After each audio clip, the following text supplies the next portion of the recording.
Hello friends, आज का जो मेरा टॉपिक है वो है डिटर्मिनेशन ऑफ द साउंडनेस। यानी आज हम सीमेंट की साउंडनेस के बारे में पढ़ेंगे। लेकिन उसके पहले हमें थोड़ा इंफॉर्मेशन लेना चाहिए कि साउंडनेस किसके कारण जनरेट होता है। सबसे पहले करते हैं कि साउंडनेस हम किस तरह के सीमेंट पर टेस्ट करते हैं। ये जो हम डिटर्मिनेशन ऑफ द साउंडनेस करते हैं तो किस तरह का सीमेंट होता है। तो आईएस कोड जो है आईएस कोड 4031 पार्ट 3 वो बोलता है कि हम जो सीमेंट लेंगे वो हाइड्रोलिक सीमेंट लेंगे। यानी सीमेंट हमने पढ़ा था दो तरह के होते थे, हाइड्रोलिक्स था एक और दूसरा नॉन हाइड्रोलिक्स था। जो हाइड्रोलिक सीमेंट होते हैं वो इस तरह के सीमेंट होते हैं जिसमें रिएक्शन करने के लिए वाटर की रिक्वायर्ड होती है। यानी उनके जो वो रिएक्ट करेंगे तो वाटर के हेल्प के करेंगे। और जो नॉन हाइड्रोलिक सीमेंट होते हैं इनको रिएक्ट करने के लिए कार्बन डाइऑक्साइड की जरूरत होती है। यानी इनको जब ये रिएक्शन करेंगे यानी अपने स्ट्रेंथ को जब गेन करने लगेंगे तो उनमें वो CO2 को रिक्वायर्ड जरूर होगा अपने स्ट्रेंथ को लेने के लिए। लेकिन जो हाइड्रोलिक सीमेंट होते हैं जब अपने स्ट्रेंथ को गेन करेंगे तो उनके लिए वाटर की आवश्यकता होती है।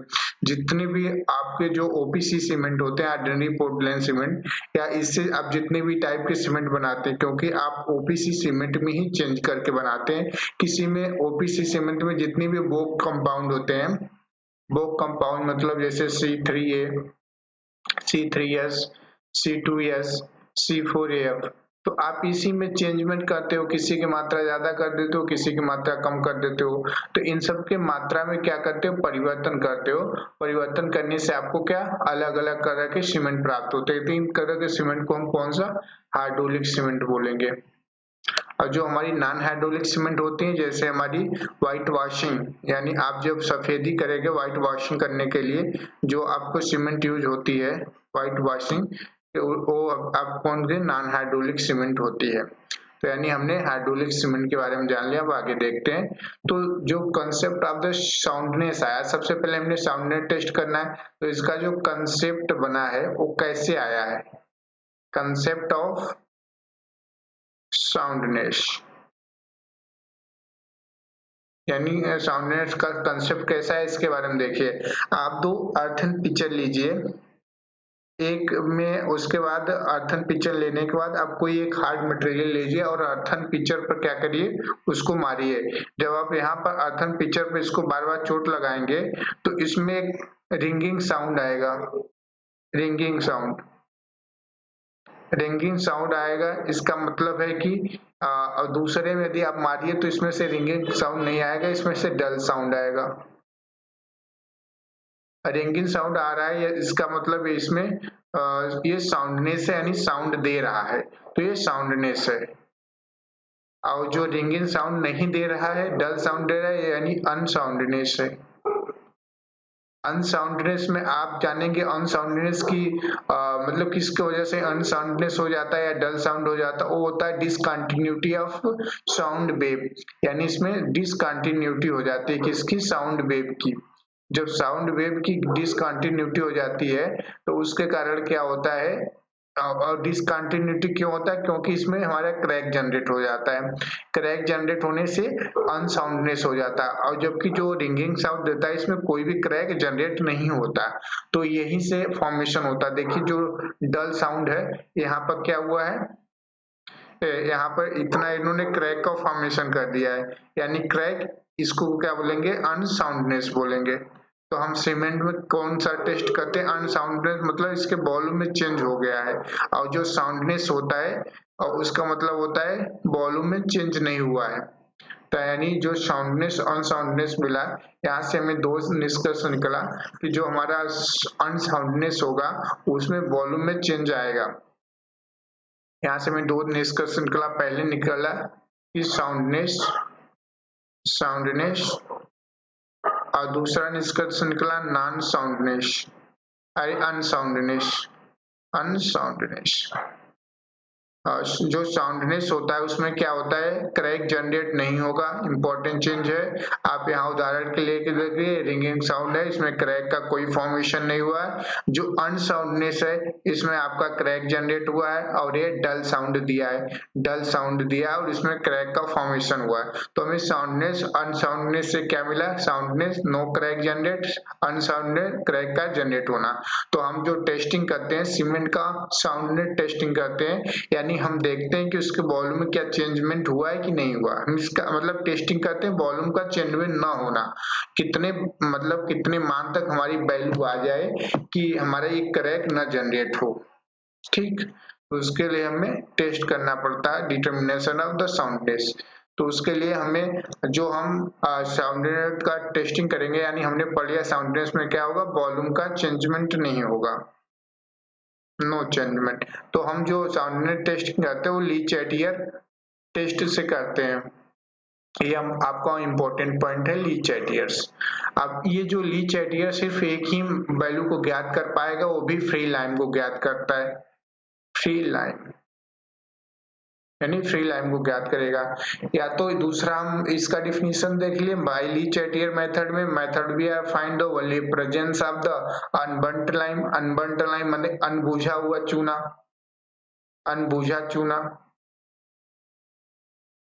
अनबुझा चूना है जिसको हम CA2 कहते हैं, यानी ये भी पूरी तरह से भी अभिक्रिया नहीं किया है। Presence of the unburnt limes may be developed crack in the cement because increase the volume. अब जैसे जो अनबुझा चूना है, जैसे ही हमारा पानी नहीं पाएगा, या एटमॉस्फेरिक से पानी पाए या कहीं से भी पानी पाया, मान लीजिए अब CO ये जल से क्रिया किया तो ये क्या बनाएगा, कैल्शियम हाइड्रोक्साइड बना देता है। अब हम देखते हैं कि कैल्शियम हाइड्रोक्साइड हमें तो कैल्शियम से ही बनता है, लेकिन हमें जब हम सीमेंट को ग्राइंडिंग करते हैं, यानी सीमेंट को ग्राइंडिंग करेंगे आप जब पीसोगे, तो वहां से आपका बोक कंपाउंड बनता है, यानी C3A बनता है, C3A, C3S, C2S। अब इसमें हम देखते हैं कि इसमें जब रिएक्शन होता है तो उसके बाद हमारा जो फ्री लाइम वो कैसे बचता है, यहाँ पर भी अभी हम यहाँ पर भी जो 3C कैल्शियम हाइड्रोक्साइड जल से अभिक्रिया किया, तो इसमें वॉल्यूम जो यहाँ पर चेंज होगा, ये ओरिजिनल वॉल्यूम से लगभग 200% ज्यादा चेंजमेंट हो जाता है, 200% ज्यादा। आप बताइए, जब 200% ज्यादा चेंजमेंट हुआ तो आप जब वॉल्यूम में चेंजमेंट इतना ज्यादा होगा तो क्रैक का जनरेट होना तो अनिवार्य ही है। तो हम क्या करते हैं, एक तो हम ये भी देख लेते हैं, या तो हमें वाटर कहाँ से मिला, वाटर मिलने के लिए यहाँ पे देखिए बड़ा अच्छा लिखा है यहाँ पे कि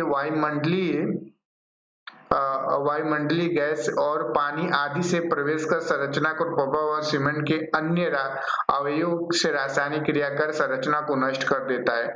इसमें जो सीमेंट की अनसंयुक्त मतलब होता है फ्रेंड्स अनसाउंड, अनसाउंड अनसाउंड चूना या मैग्नीशिया के बहुत धीरे धीरे जलयोजन होता है तथा उसको बूझने के लिए क्रिया में बहुत धीमी होती है। सीमेंट में पानी को मिलाने पर इनके धीमे बूझने के कारण इस सीमेंट में सेट होने के पश्चात उसमें इनमें आयतन में वृद्धि होती है। मान लीजिए ये दोनों तो कम तेजी से बूझ रहे हैं मतलब रिएक्ट कर रहे हैं, ये बहुत कम तेजी से, बहुत ही धीरे से रिएक्ट करते हैं। जब ये धीरे से रिएक्ट करते हैं तो इसमें हम देखेंगे कि एटमॉस्फेयर में ह्यूमिडिटी ज्यादा रहती है, मतलब पानी की मात्रा रहती है। कोई गैस है जो आके इन कैल्शियम और मैग्नीशियम से रिएक्ट कर दिया, तो अब भाई जब कैल्शियम और मैग्नीशियम से रिएक्ट करेंगे तो इनके वॉल्यूम में तो चेंज कर देंगे। तो यह चीज है, जैसे जिसके जिसके संरचना में दरार उत्पन्न आती है और विकृत विघटन आरंभ हो जाता है। इन दरारों को वायुमंडलीय गैसों पानी आदि प्रवेश कर संरचना को प्रबल एवं सीमेंट अन्य अवयवों को रासायनिक क्रिया कर संरचना को नष्ट कर देते हैं। इसके कारण ही सीमेंट में चूना और मैग्नीशिया की असंयुक्त अनसाउंडनेस मात्रा ज्ञात करने के लिए यह परीक्षण किया जाता है। चूना आदि के कारण सीमेंट में प्रसार उनकी साउंडनेस कहलाती है। अब हम देखते हैं कि जो हमारी लाइम होती है वो कैसे विक्रिया करता है ना। अब मान लीजिए कि हमारा लाइम है, ये जल से विक्रिया किया, अब विक्रिया करने के बाद ये क्या बनाएगा, कैल्शियम हाइड्रोक्साइड बनाता है। यहाँ पर जो कैल्शियम हाइड्रोक्साइड बना है वो बुझा हुआ है, यानी ये रिएक्शन कर लिया है। जब रिएक्शन करता है इसको हम स्लैक लाइन भी बोलते हैं, स्लैक लाइन, यानी ये अपनी पूरी तरह से अभिक्रिया कर चुका है और इसके वॉल्यूम इतना चेंज होता है कि इस वॉल्यूम से, मान लीजिए इसका वॉल्यूम यदि V1 है और इसका वॉल्यूम इसकी V2 है, V2, तो V2 क्या होगा, V2 में जो परिवर्तन होगा वो लगभग 200 टाइम्स 200% V1 से होता है।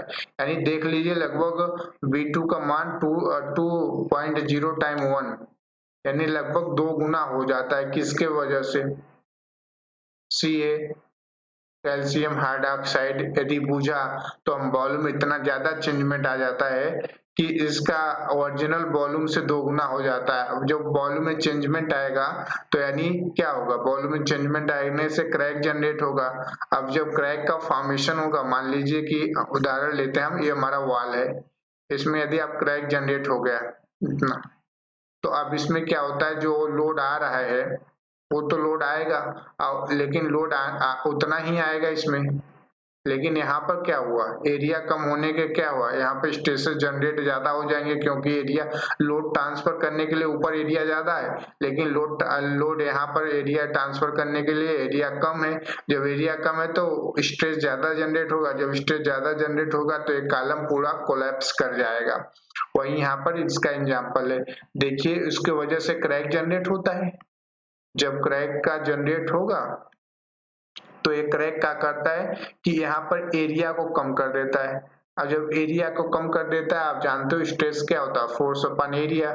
जब एरिया ही कम हो जाएगा तो स्ट्रेस बढ़ेगा, और जितना पहले कॉलम हमारा लोड ट्रांसफर करता था उतना अब भी लोड उतना ही ट्रांसफर करेगा, बट अब एरिया कम होने के कारण क्या है, यहाँ पे स्ट्रेस बहुत ज्यादा जनरेट होगा, जिसके कारण इस वाला पार्ट क्या हो जाएगा, क्रैक होके निकल जाएगा या फेलवर हो जाएगा।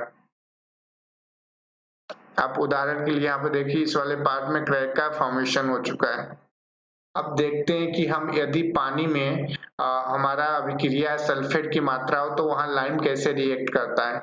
ठीक है, तो पानी में भी लाइम रिएक्ट करता है। हम जानते हैं कि C3 ये जो होता है सल्फेट अटैक, जहाँ पर सल्फेट अटैक होना होता है वहां पर इस टाइप का सीमेंट यूज नहीं करते, वहां भी लाइम ही प्रभाव डालता है।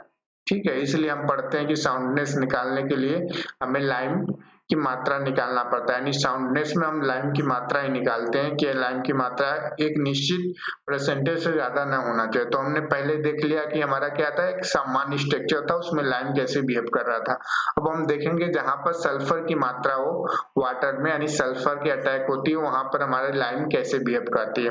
तो आप जैसे हमारे जो बोगस कंपाउंड होते हैं, जैसे di calcium silicate, di calcium silicate is the major constituents of the OPC clinker.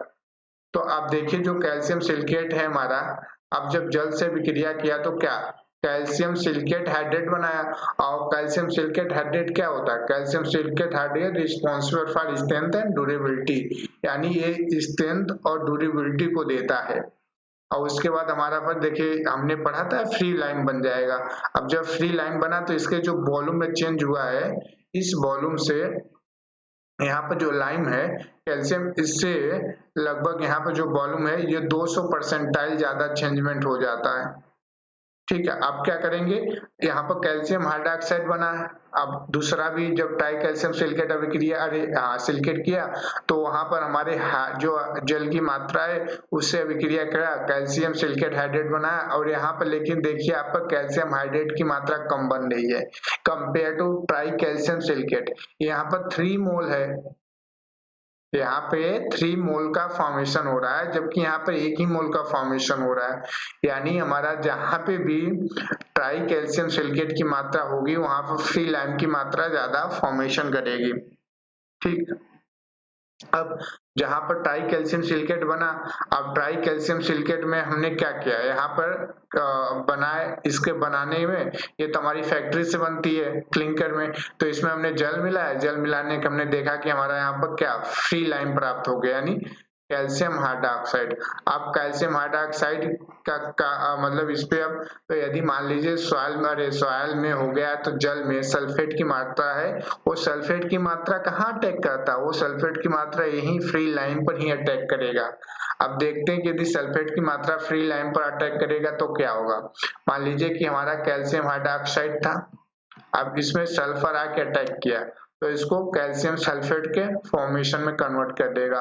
और कैल्शियम सल्फेट का सबसे बड़ा दोष यही होता है कि जहां भी ये C3A को देखता है, C3A जहां पर भी था वहां पर कैल्शियम सल्फेट जाके उसके ऊपर बैठ जाएगा, नहीं उस पर अटैक कर देगा।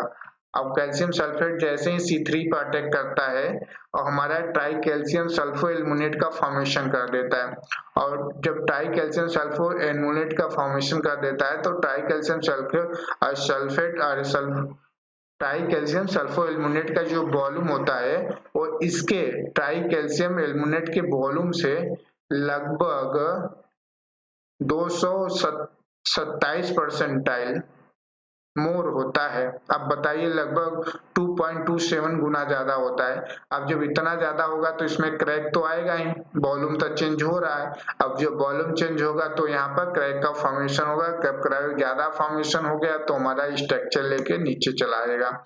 इसलिए यहाँ पर भी हम देखते हैं कि जहाँ पर सल्फेट अटैक होना होता है वहां पर लाइन को कंट्रोल करते हैं, इस C3A की मात्रा कम बने, C2O की ज्यादा हो जाए। ओके फ्रेंड्स, अब आगे हम चलते हैं, देखते हैं कि हमारी ए स्ट्रक्चर है, ऐसे ही क्रैक जनरेट होती है, हमारी क्रैक है, यानी यहाँ पर जो हमारा सीमेंट होगा वो अनसाउंडनेस देगा, अनसाउंडनेस की ध्वनि आएगी। और यहाँ पर यदि आप इसको मान लीजिए किसी चीज से प्रेशराइज करिए तो साउंडनेस, यानी यहाँ पर कोई चीज से मारिए तो यहाँ साउंड देगा, अब जबकि नीचे जो है वो अनसाउंडनेस देगा। अब यहाँ पर देखिए भी यहाँ पर क्रैक ज्यादा फॉर्मेशन हो गया due to the presence of free lime. अब हम टेस्टिंग के बारे में चलते हैं। तो टेस्टिंग के लिए हमने ऊपर पढ़ा था IS कोड 4031 पार्ट 3। तो इसका सबसे पहले हम इसमें स्टैंडर्ड कंसिस्टेंसी स्कोप में आते हैं तो 1.1 क्लास बोलता है कि ये हमारा पार्ट 3 का है, और इसमें हम determine the soundness of the cement के बारे में ज्ञात करते हैं। आप साउंडनेस आप पढ़ लिए, साउंडनेस मतलब क्या होता है, वॉल्यूम में चेंज होना। अब इसमें सैम्पलिंग और selection of the test specimen, यानी जो हमें सिलेक्शन करना है सैंपल का और स्पेसमैन का, तो उसके लिए हमें IS कोड को फॉलो करना पड़ेगा। IS कोड 35351986, यानी इसमें जो हमारा 4031 है, इसमें सैम्पलिंग के बारे में नहीं क्या है। आप सैम्पलिंग यदि आपको लेना है इस साउंड टेस्टिंग के लिए तो आपको IS कोड 3535 फॉलो करना पड़ेगा। आप जहां पर टेस्टिंग करोगे वहां का टेम्परेचर और ह्यूमिडिटी के बारे में कोड ने बताया है। क्लास 3.1 में बोला कि temperature of the moulding room, जहां पर आप मोल्ड बनाओगे वहां dry material and water shall be maintain at 27 ±2 degree Celsius, यानी वहां का जो टेम्परेचर होगा रूम का वो लगभग 27 ±2 डिग्री सेल्सियस होना चाहिए, और वहां की relative humidity in the laboratory shall be 65 ± 5 percentile होनी चाहिए। आप यदि क्लास 3.2 क्या बोलता है, the moisturise closet and moisturise room, ठीक, शैल बी मेंटेन। अब यदि आपको ऐसा जगह कर रहे हैं जहां पर यदि मॉइस्चराइज की मात्रा ज्यादा तो वहां पे आप 90% तक क्या करेंगे, ह्यूमिडिटी को रखेंगे, और 90% से ज्यादा ह्यूमिडिटी वहां नहीं जाना चाहिए, और टेम्परेचर 27 ±2 डिग्री होनी चाहिए। अब इसके बाद ये हमारी क्लास एक क्लास और फॉलो करेगी, जब हमारी हम देखेंगे साउंडनेस जब निकालेंगे, जब साउंडनेस की वैल्यू 10 से ज्यादा 10 mm से ज्यादा एग्जिस्ट करने लगता है तो हम इसी क्लास को फॉलो कराते हैं 3.2 को। तो उसमें हम सीमेंट को क्या करते हैं 90 70 से 80 या 90% मॉइस्चराइज में क्या करते हैं, लगभग 7 से 8 दिन के लिए एक नॉर्मल टेम्परेचर पर क्या करते हैं, रख देते हैं। अभी हम पढ़ेंगे आगे इसके बारे में, इस क्लास के बारे में। चलते हम देखते हैं कि जो हमारे जनरल है साउंडनेस सीमेंट में be determined by 2 method, namely Le Chatelier mould and autoclave method. तो हमने पढ़ना है लीचेटियर। लीचेटियर क्या करता है, सिर्फ फ्री लाइन को बताता है, तो लीच एटियर के लिए फ्री लाइम और ऑटोक्लेव हमारा फ्री लाइम मैग्नीशिया दोनों को बताता है। तो आज हमने फोकस पूरा लीच एटियर पर है। तो लीच एटियर ऑपरेटर्स के बारे में हम देखते हैं, आपको क्लास 5.1 में मिलेगा। इसके लिए यदि लीच एटियर का ऑपरेटर्स का आपको डायमेंशन जानना पड़ रहा है तो आपको आईएस कोड 5514 में जाना पड़ेगा। आईएस 5514 ही बताएगा कि हमारा जो लीच एटियर मोल्ड यूज करेंगे उसका क्या क्या डायमेंशनल होना चाहिए। हम चलते हैं डायमेंशनल के बारे में देखते हैं। तो इसमें एक स्प्लिट सिलेंड्रिकल यूज होता है सिलेंडर। स्प्लिट सिलेंडर की जो टॉप डाया होती है 30 mm होती है और इसकी जो हाइट होती है वो 30 mm होती है। और सेंटर किसके बीच, ग्लास प्लेट के बीच की जो हाइट होती है 30 mm होती है और इसकी जो थिकनेस होती है स्प्लिट सिलेंड्रिकल की वो 0.5 mm होती है और इनके बीच में जो स्प्लिट होता है यहाँ पे वो 0.5 mm मैक्सिमम होता है, इससे ज्यादा नहीं होना चाहिए। और जो नीडल होती है उसकी लंबाई 165 mm होती है। अब इसमें दो हम ग्लास शीट यूज करेंगे, एक ग्लास शीट यहाँ, दूसरा ग्लास शीट यहाँ, और उसके बाद हम एक 50 ग्राम का वेट यूज करेंगे। ये हमारी ग्लास शीट होती है, ये हमारी लीच एटियर मोल्ड है और ये हमारी जो नीडल है, इसी नीडल के बीच में हमारा एक्सपेंशन होता है जिसकी वजह से हम ज्ञात करते हैं वैल्यू। अब चलते हैं हम आगे देखते हैं। इसमें क्लास का जो 5.212 है बैलेंस के बारे में बताता है। बैलेंस को आपको ये लेना जिसकी हमारी capacity permissible variation of the load होना चाहिए 1000, permissible load 1000 gram plus minus 1 ग्राम होना चाहिए। ये हमारी आईएस कोड 5.12 के बारे में है और यही बताता है। दूसरा 5.13 बताता है वेट के बारे में, यानी जो हमने सीमेंट में टेस्टिंग करना में कितना वेट लेना वो हमारी आईएस कोड के हमारी 5312 बता रहा है। हमारे इसमें क्या करते हैं, हम इसमें कुछ भी वेट ले सकते हैं सीमेंट टेस्टिंग, 500 ग्राम 200 ग्राम 250 ग्राम 200 ग्राम 100 ग्राम यहाँ। तो अब इसमें जनरली लोग जो होते हैं फ्रेंड्स वो 200 ग्राम लेते हैं, कोई 250 ग्राम ले लेता है, कोई 100 ग्राम लेता है टेस्टिंग के बारे में। यानी यहाँ से हम टेस्टिंग के लिए सीमेंट का जो वेट लेंगे वह इसी कोड से लेते हैं। अगला देखते हैं वाटर बाथ जो हम यूज करेंगे, water bath use capable containing the immerse Le Chatelier mould. इसमें हम क्या करते हैं, लीच एटियर मोल्ड को इमर्ज करेंगे और उसमें उसके अनुसार टेम्परेचर को हम बढ़ाएंगे। उसके बाद इस टेम्परेचर को मेंटेनेंस करके हम लीच एटियर टेस्टिंग इसमें करते हैं। आगे भी देखेंगे इसके बारे में। Rising the their temperature for 27 ± 2 degree Celsius and boiling the 27 ± 3 minutes. आगे देखता हूं। अब आते हैं हम प्रोसीजर के बारे में, इंपॉर्टेंट है प्रोसीजर आपका। तो इसमें क्या करते हैं, सबसे पहले हमें बेड सीमेंट लेते हैं। सीमेंट हमने किस क्लास से लेंगे, 5.13 से हमने वेट लेंगे। मान लीजिए हमने 100 ग्राम सीमेंट लिया। आप 100 ग्राम सीमेंट में कितना वाटर मिलाएंगे, इसके लिए आपको क्लास 5.2.1 में जाना पड़ेगा। और वहां पर इन्होंने बोला है कि जो वाटर आप ऐड करोगे सीमेंट पेस्ट में वो 0.78 time of the water required cement given the paste of the standard consistency. ठीक है, यानी यहाँ पर 0.78 टाइम पी। अब जब हम यहाँ से टोटल वेट ऑफ वाटर निकालेंगे, टोटल वेट ऑफ वाटर, तो हमारा क्या हो जाएगा फ्रेंड्स, तो हमारा जो टोटल वेट ऑफ वाटर होगा 0.78 P into plus weight of cement. जैसे फॉर एग्जांपल आपने यहाँ पर क्या किया, आपने यहाँ पर 78 वहां लिया है, फिर आप मान लीजिए कंसिस्टेंसी आपका 25% है और 100 ग्राम आपका सीमेंट है। तो आप यहाँ पर 0.78 25% को आप कन्वर्ट कर दीजिए। अब जब इसका गुणा करेंगे आपका 19.5 अप्रॉक्स आएगा। या तो आप क्यूबिक में कर लीजिए या तो ग्राम में कर लीजिए, क्योंकि डेंसिटी क्या होती है 1 ग्राम प्रति क्यूबिक वाटर की। ठीक है, वाटर की डेंसिटी, क्योंकि हम प्योर वाटर लेंगे, यानी वाटर हमने कितना मिलाएंगे ये आप याद कर लीजिए, यहाँ पे लिखा है इंपॉर्टेंट। अब हम आगे करते हैं, हमारा पेस्ट बन गया। आपको इतना करना है कि आपको जो वाटर मिलाएंगे, वाटर मिलाने के बाद आप जो लीचेटियर मोल्ड होता है उसमें फिल करेंगे, तो हमारा वो 3 से 5 मिनट के अंदर ये सब प्रोसेस आपको कर लेना है ना। यानी 3 से 5 मिनट में आप क्या करेंगे, मोल्ड सीमेंट में आप पानी भी मिलाएंगे और मिलाने के बाद सीमेंट को अच्छी तरह से मिक्स करेंगे। मिक्स करने के बाद आप मोल्ड में उसको फिल करेंगे। तो इतना समय आपको 3 से 5 मिनट के अंदर कर देना है। अब हम क्या करते हैं कि ये जो प्लेट है दोनों, इसमें क्या करते हैं, देखिए आप taking the care keep up the edge of the mould generated together while the operation is being performed, cover the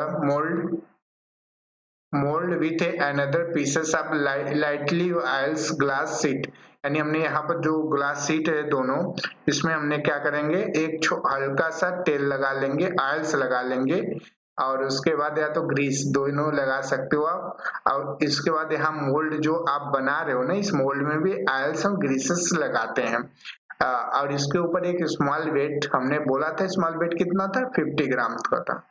तो हमने क्या करेंगे, पुट कर देंगे on the covering glass sheet and immediately submerge and the whole assembly in a water and the temperature 27 ± 2 degree Celsius and keep there 24 hours.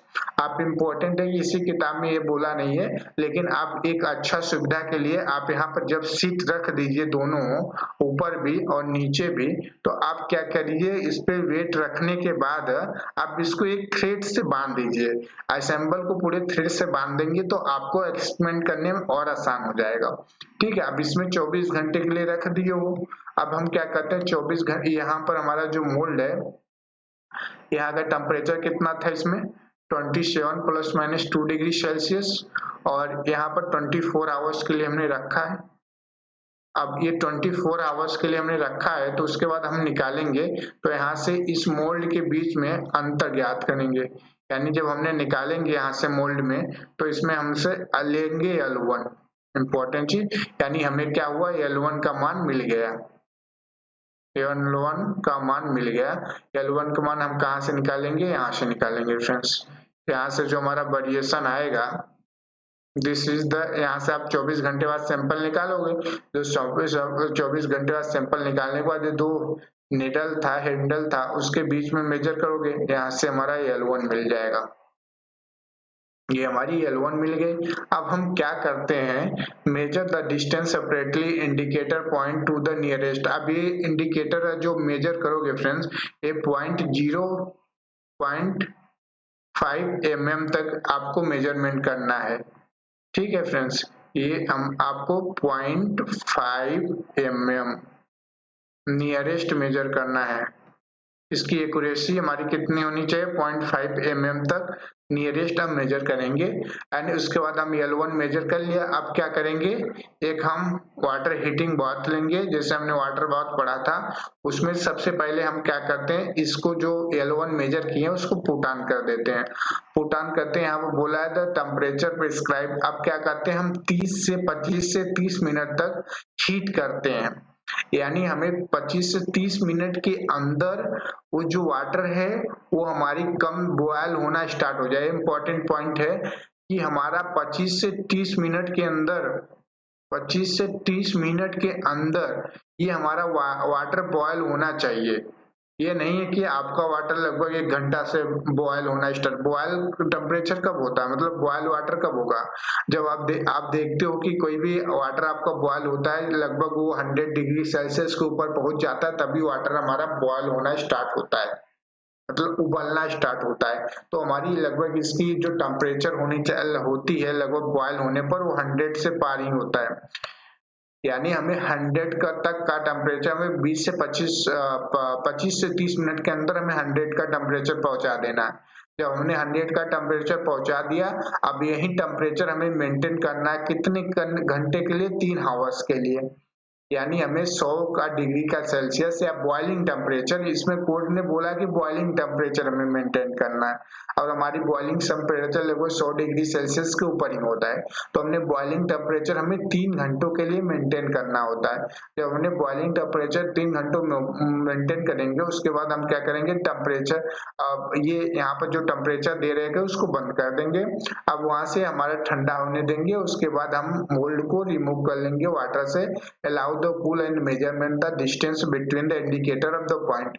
ठीक है, उसके बाद हम यहाँ से पुनः डिस्टेंस मेजर करेंगे जहां से हमें L2 मिल जाएगा। तो इन्हें बोला the difference between the this two measurement indicate the expansion of the cement, यानी L1 और L2। यहाँ से हमें, जब हम यहाँ से निकालेंगे तो हमें L2 मिलेगा और L1 हमें मिला ही, यानी जो हमारा एक्सपेंशन हुआ वो क्या हुआ, L2 माइनस L1। अब यहाँ से हमारा एक्सपेंशन आ गया है। अब यही एक्सपेंशन हमारा, ये एक्सपेंशन फर्दर मतलब जो भी कितने भी टाइप के सीमेंट होते हैं उस टाइप के लिए, किसी टाइप के सीमेंट के लिए 10 mm से ज्यादा नहीं होना चाहिए और 2 या 3 टाइप के सीमेंट होते हैं जिसमें 5 mm से ज्यादा नहीं होना चाहिए। 5 mm से ज्यादा किसमें नहीं होगा, जिसमें C3S की मात्रा ज्यादा होती है। हमने पहले देखा था कि जिसमें C3S की मात्रा ज्यादा होती है उसमें लाइन ज्यादा बनता है। अब जब लाइन ज्यादा बनेगा तो उसमें हम एक्सपेंशन जो रखेंगे वो कम ही रखेंगे। ओके फ्रेंड्स, यानी हमने देखा कि जिसमें लाइन ज्यादा बन रहा था उसमें हमने 5, देखिए यहाँ पर आप देख लीजिए काफी सीमेंट है, जैसे एडनी पोर्टलैंड सीमेंट है, इसको हमने 10 लिखा। तो इन सब में जितने भाई यहाँ टाइप के सीमेंट, इसमें आप C3S और C2S की मात्रा लगभग आपको देखते हैं सेम ही रहता है, इसमें किसी की मात्रा ज्यादा ज्यादा नहीं होता है, यानी ये एडनी पोर्टलैंड सीमेंट के बेस होता है। लेकिन आप यहाँ पर देखिए एक सुपर सल्फेट सीमेंट है और एक की हाई एल्यूमिना सीमेंट है और एक इंडियन रेलवे का सीमेंट होता है। तो हाई एल्यूमिना में आप जानते हैं C3S की मात्रा हम बढ़ाते हैं।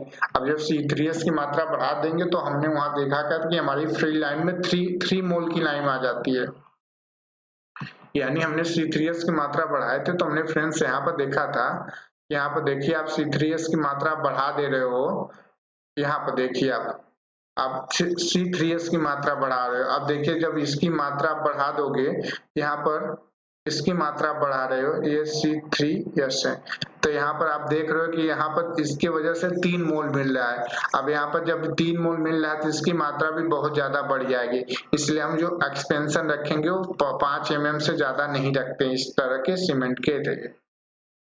यानी जिस टाइप ऑफ सीमेंट हम 5 mm से ज्यादा क्या करेंगे, एक्सपेंशन नहीं रखेंगे। यहाँ पे हमारी जो सीमेंट है यहाँ पे वो 5 mm से ज्यादा नहीं होना चाहिए। और बाकी जो हमारे सुपर रेजिस्टेंट सीमेंट होता है उसके 10 और बाकी यहाँ पर एक सल्फोट के लिए 10।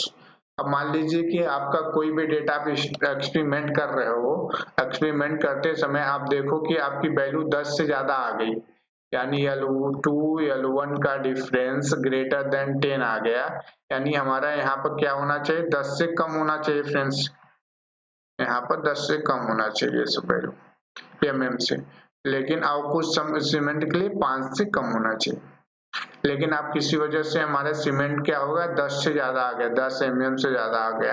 आप क्या करोगे, उस सीमेंट को सबसे पहले मॉइस्चर में जाओगे, रखोगे, जो हमने क्लास देखा था वहां का मॉइस्चर मेंटेन करोगे, 70 से 80% वहां का मॉइस्चर होना चाहिए।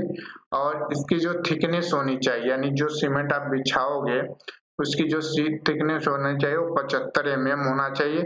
और ये हम 7 दिन के लिए ऐसे छोड़ देंगे सीमेंट को, उसके बाद हम पूरा टेस्टिंग करेंगे। अब पूरे टेस्टिंग में हम देखेंगे कि यदि उसका जो L1 और L2 यानी एक्सप्रेशन यदि 10 mm से ज्यादा आ रहा है तो हम इस सीमेंट को हटा देंगे, यानी इस सीमेंट को हम यूज नहीं करेंगे।